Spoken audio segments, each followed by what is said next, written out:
တနေ့မှာတင်အားလမ်းလျှောက်နေရင်တိရှိတက်ကနေတင်းမျက်နာတင်းဝေါ်စာတင်လမ်းလျှောက်ပေါ်တိုင်းတထီရတဲ့တူတဲ့လူတယောက်ဖြတ်သွားတာကိုမြင်လိုက်ရရင်တင်ပါလို့မလဲ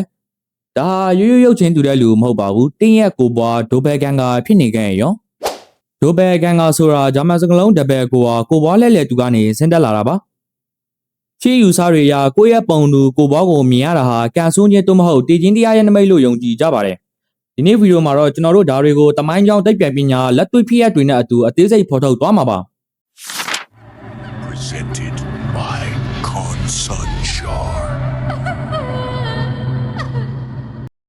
တမိုင်းမှာထင်ရှားဆုံးဒိုဘဲကန်ကဖြစ်ရကတော့1845ခုနှစ်ကအီမလီဆာဂီဆိုတဲ့ပြင်သစ်ကျောင်းဆရာမလေးရဲ့ဇာတ်လမ်းပါသူမစာတင်ပုံးမှာစာရေးနေချိန်သူမရဲ့ဘေးနားမှာသူမနဲ့ပုံစံတူကိုပွားတစ်ခုရုတ်တရက်ပေါ်လာပြီးစာရေးဟန်ဆောင်ခဲ့ပါတယ်ဒါတင်မကပါဘူးကျောင်းသူပေါင်း42ယောက်ရှိမှတင်အီမလီကဥယျာဉ်ထဲမှာပန်းကူးနေချိန်စာတင်ခန်းထဲကကလထိုင်လွတ်ပေါ်မှာသူမရဲ့ကိုပွားကလာထိုင်နေခဲ့ပါတယ်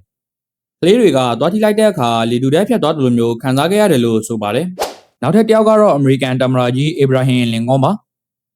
သူတမရာအဖြစ်ပထမဆုံးအကြိမ်ရွေးခံရပြီးတဲ့ညမှာမှန်ကြည့်တဲ့အခါမှန်ထဲမှာသူ့မျက်နှာနှစ်ခုပေါ်နေတာကိုမြင်ခဲ့ရပါတယ်တစ်ခုကပုံမှန်လင်ကွန်ဖြစ်ပြီးနောက်တစ်ခုကတော့တေလူမျိုးပါဖြူဖြော့နေတဲ့လင်ကွန်ရဲ့မျက်နှာပါသူ့ဇနီးမေရီလင်ကွန်ကဒါဟာတမရတက်တန်ဒုတိယကြိမ်ထပ်အရွေးခံရမယ်ဒါပေမဲ့တက်တန်မကုန်ခင်တည်ဆုံးလိမ့်မယ်ဆိုတဲ့နမိတ်လို့တွေးကြောက်ခဲ့ပြီးနောက်ဆုံးမှာတကယ်ပဲလင်ကွန်လောက်ကြံခံခဲ့ရပါတယ်ဒါဆိုဒီຢာတွေကတကယ်ပဲတဘာလွန်ဖြစ်ရတွေလားသိပ္ပံပညာရှင်တွေနဲ့အာယုံကြောပညာရှင်တွေကတော့ဒါကိုကွဲပြားတဲ့ရှုထောင့်ကနေရှင်းပြထားပါတယ်လူအုံနောက်မှာ hotoscopy လို့ခေါ်တဲ့စိတ်ယောဂအခြေအနေတစ်ခုရှိပါတယ်အဲ့ဒါကတော့မိမိကိုယ်ကိုခန္ဓာကိုယ်အပြင်ဘက်ကနေပြန်မြင်နေရတယ်လို့ခံစားရတဲ့ဝေဒနာပါကျွန်တော်တို့အုံနောက်ရဲ့ temporal parietal junction TPJ လို့ခေါ်တဲ့အပိုင်းဟာကိုယ်ခန္ဓာကိုယ်ရဲ့တည်ရှိမှုနဲ့အာယုံခံစားမှုကိုပေါင်းစပ်ပေးတဲ့နေရာဖြစ်ပါတယ်အဲ့ဒီနေရာမှာချွင်းချက်တစ်ခုဖြစ်သွားတဲ့အခါဒါမှမဟုတ် schizophrenia စိတ်ကွဲယောဂနဲ့ပြင်းထန်တဲ့ခေါင်းကိုက်ဝေဒနာခံစားရတဲ့အခါအုံနောက်ကကိုယ်ပုံရိပ်ကိုကိုယ်ရှိမှပုံရိပ်ရောင်အဖြစ်ထင်အောင်ထင်မှားဖန်တီးပစ်တတ်ပါတယ်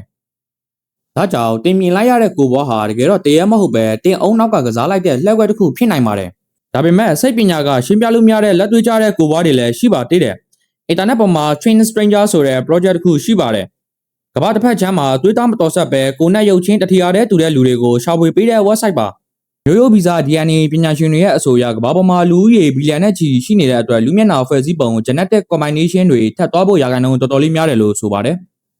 သိပ္ပံပညာကဘလို့ပဲရှင်းပြကမ္ဘာတွမ်းမှာကိုယ့်ရဲ့ဒိုဘဲကန်ကာကိုတွေ့ပြီးမကြခင်မှာပဲထူးဆန်းစွာအသက်ဆုံးရှုံးသွားခဲ့ရတဲ့ဖြစ်ရပ်တွေကတော့အများကြီးရှိနေစေပါ။တင်ရောလမ်းမပေါ်မှာကိုနဲ့တထေရတဲ့တူတဲ့လူတယောက်ကိုပြုံးစားကြီးတွေ့လိုက်ရရင်နှုတ်ဆက်ရဲမလားဒါမှမဟုတ်လှည့်ပြေးမလားကွက်မှတ်မှာပြောခဲ့ကြပါဦးဗီဒီယိုလေးကိုလည်းအကြိုက်နဲ့တက်တဲ့ဆိုရင်ကျွန်တော်တို့ရဲ့ Story Time with Yesterday Channel လေးကိုလည်း like and subscribe လေးလုပ်ထားဖို့မမေ့နဲ့ဦးနော်အဆုံးထိကြည့်ရှုအားပေးခဲ့ကြတဲ့ viewer တယောက်ချင်းစီတိုင်းကိုလည်းအထူးပင်ကျေးဇူးတင်ပါတယ်